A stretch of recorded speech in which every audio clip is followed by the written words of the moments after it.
क्या आपको पता है होली क्यों मनाई जाती है?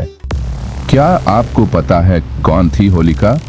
इस रंगों के त्योहार के पीछे छिपी है एक महाकाव्य कथा।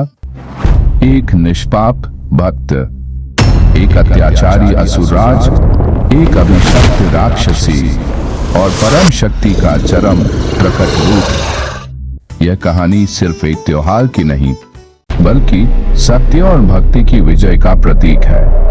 तो आइए डूब जाते हैं इस अलौकिक कथा में। स्वागत है द वर्चुअल लेंस में, जहां पौराणिक कथाएं डिजिटल यथार्थ से मिलती है। महाकाव्य के योद्धाओं, देवताओं और दिव्य युद्धों की अद्भुत कहानियों में डूब जाइए।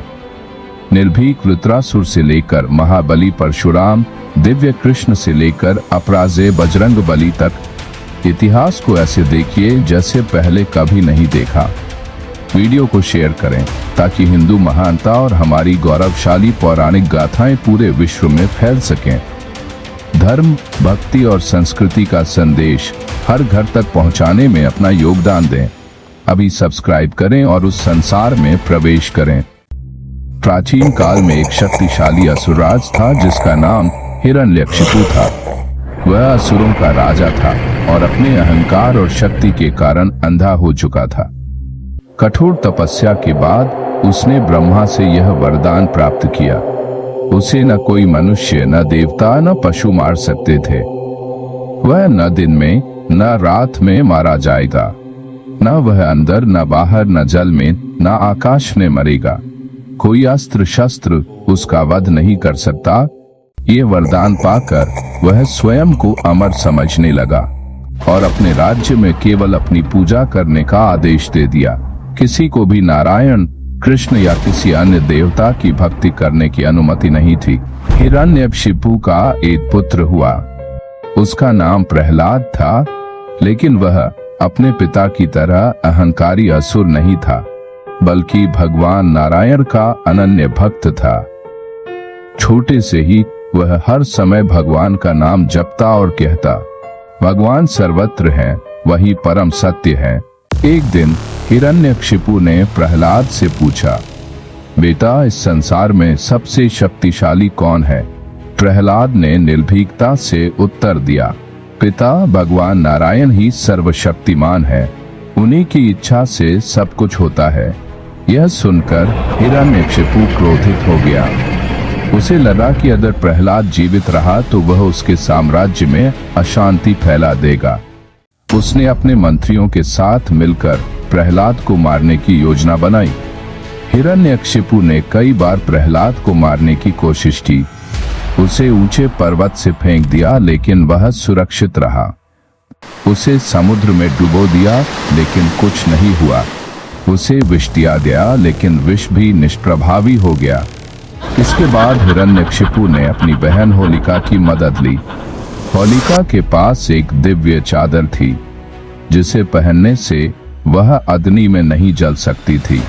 योजना बनाई गई कि होलिका प्रहलाद को गोद में लेकर अग्निकुंड में बैठेगी, जिससे प्रहलाद जलकर मर जाएगा, लेकिन होलिका सुरक्षित रहेगी।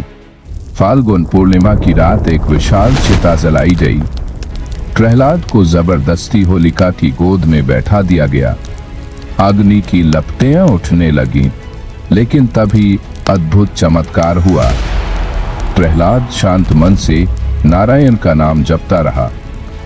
अचानक होलिका की चादर उड़कर प्रहलाद के ऊपर आ गई।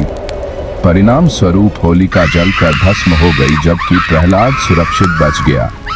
इस तरह होलिका अपने पापों की सजा भोगकर नष्ट हो गई और प्रहलाद भक्ति और सत्य की शक्ति से विजयी हुआ। लेकिन यह सब देखकर भी हिरण्यकशिपु का क्रोध शांत नहीं हुआ। उसने प्रहलाद से पूछा, तेरा भगवान कहाँ है? अगर वह सर्वत्र है तो क्या वह इस खंभे में भी है? प्रहलाद ने कहा, हाँ, मेरे भगवान हर जगह है। क्रोध में भरकर हिरण्यकशिपु ने खंभे पर प्रहार किया और तभी एक भयानक गर्जना हुई। भगवान विष्णु ने नरसिंह अवतार में प्रकट होकर हिरण्यकशिपु का अंत कर दिया।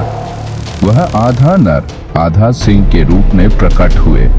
उन्होंने हिरण्यकशिपु को महल के द्वार पर संध्या के समय अपनी जंघा पर रखकर अपने नाखूनों से चीर डाला। इस तरह वरदान की हर शर्त पूरी हुई और अधर्म का अंत हो गया। होलिका दहन की रात को याद रखने के लिए आज भी फाल्गुन पूर्णिमा को होलिका दहन किया जाता है।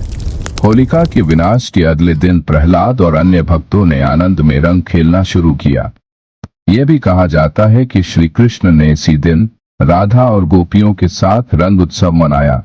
धीरे धीरे यह त्योहार होली के रूप में प्रसिद्ध हो गया और इस तरह होली केवल रंगों का त्योहार नहीं बल्कि सत्य और भक्ति की विजय का प्रतीक है। तो दोस्तों, इस पावन अवसर पर एक बार फिर याद करें भक्ति और सत्य की शक्ति। चैनल को सब्सक्राइब करें, वीडियो को लाइक और शेयर करना ना भूलें। आपको हमारी तरफ से होली की हार्दिक शुभकामनाएं।